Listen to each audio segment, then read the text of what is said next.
Hi, I'm Mitchell Smoletsky. And I'm Annie Sellers. And welcome to JCTV News, Beyond the Headlines.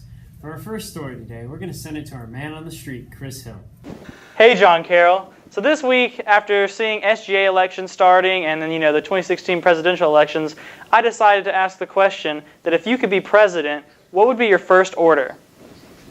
My first order as president would be to eliminate the ISIS threat.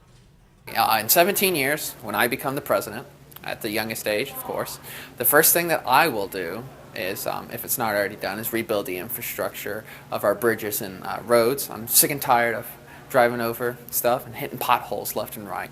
Thank you, Godspeed, and God bless. If I were president, my first order of business would be to paint Donald Trump's wall pink, and every Friday would be Free Cookie Friday. If I were president, I would reform the school system. If I was president of the United States, I would make sure that my face was on the news every single day in a positive way. If I was president, the first thing I'd do is make it a law that everybody has to play a trumpet.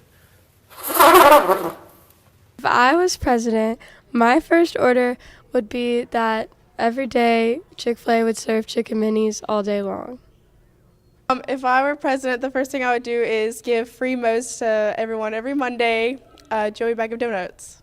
If I was to become the president of the United States, I'd probably rename the U.S. to the United States of Nixhaven, and then we would declare our national army the Alabama Crimson Tide football team, because no one could beat them and we would never lose a war.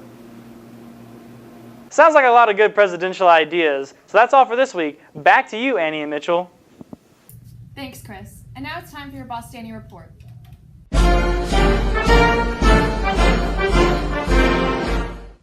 This is your Boss Danny report. If you've already paid for your prom t-shirts, you can pick them up in your homeroom. If you haven't paid for them yet, that's okay. You can pick them up in the concession stand. Prom tickets will be sold until Friday before prom.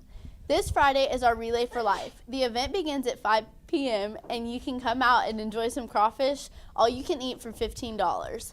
Next Wednesday, the seniors will have their retreat at the Hargis Retreat Center.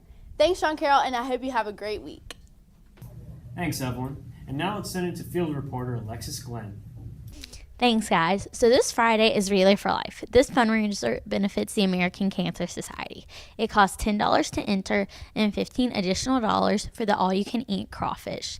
Live entertainment includes Broken Suburbia, Michael Latham, Raquel Lilly, and John Carroll's mixed ensemble. There will be tents set up and many activities that will go on during this fundraiser.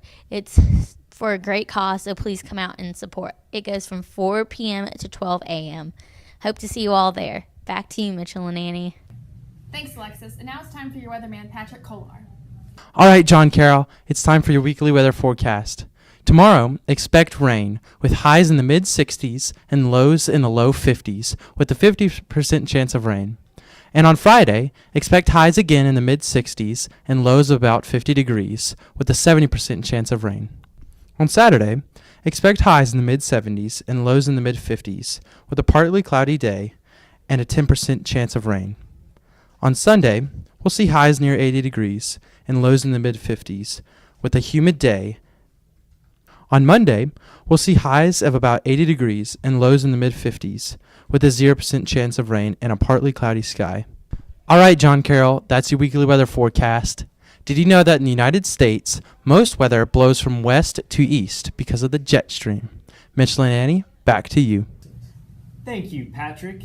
And now we're going to send it to my favorite movie critic, the Beasley Review. Thanks, guys. I recently saw My Big Fat Greek Wedding 2, and going into it, I wasn't that optimistic.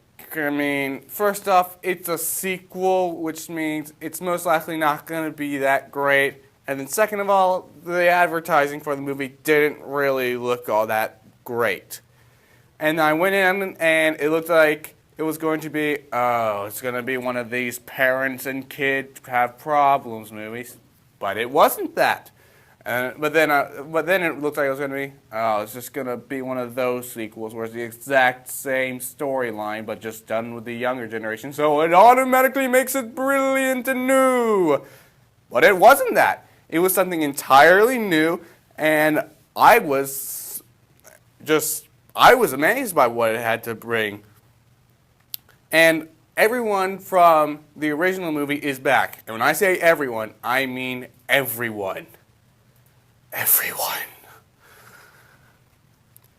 And this is a really funny movie. I wasn't expecting to get that many laughs out of this movie, but I got a good ton of laughs. However, the callbacks to the first movie can be a little distracting, as it's just sort of like, hey, remember the first movie? Yeah, we did that. But I was sort of expecting those to be in the movie going into it, so they didn't bother me too much. And then there are also a lot of plot devices that just kind of feel out of place and don't make that much sense. But overall, I thought it was a really good movie with moments of great humor and great heartfelt moments as well. I give My Big Fat Greek Wedding a 8.7 out of 10. Back to you, Mitchell and Annie. Thanks, Will. And now it's time for your favorite sports anchors, Tori and Haley. Thanks, guys. Congratulations to the boys soccer team on their win over Shades Valley. Now, as promised, here's some of the top March Madness brackets that you've created.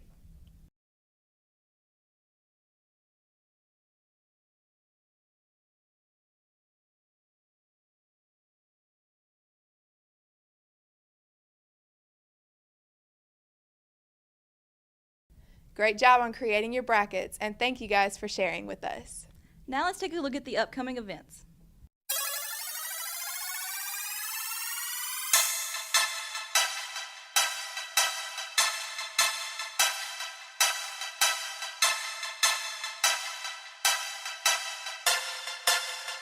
Tony Fab Productions.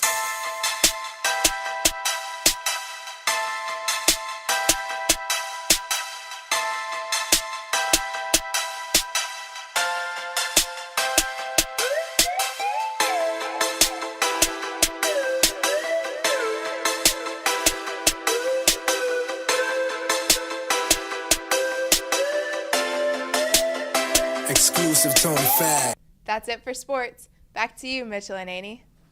Thanks, girls. Well, that's our show for this week. I'm Mitchell Smolensky. And I'm Annie Sellers. And we'll see you next time on JCTV News, Beyond the Headlines.